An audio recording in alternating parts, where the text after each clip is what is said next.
বইমেলাটা এত প্রাণবন্ত, আমার খুবই ভালো লাগছে, অভিভূত। আমরা ছোটবেলায় এইরকম প্রাণবন্ত মেলা দেখিনি।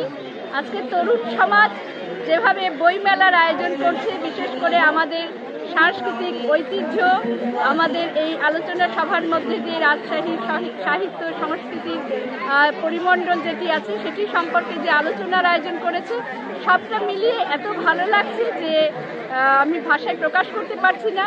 ছোট ছোট যে স্টলগুলি আছে, বইয়ের প্রত্যেকটি স্টলে যে বইগুলো দেখছি এবং আমাদের ছোট্ট মনিরা যে বই হাতে তুলে নিচ্ছে, তারা যত বেশি বই পড়বে তত বেশি তারা দেশকে চিনবে, নিজের ভাষাকে ভালোবাসতে শিখবে এবং শুদ্ধ উচ্চারণে, শুদ্ধ বানানে বাংলা লিখতে পারবে, বলতে পারবে। এটাই আমাদের কাছে অনেক বড় পাওয়া।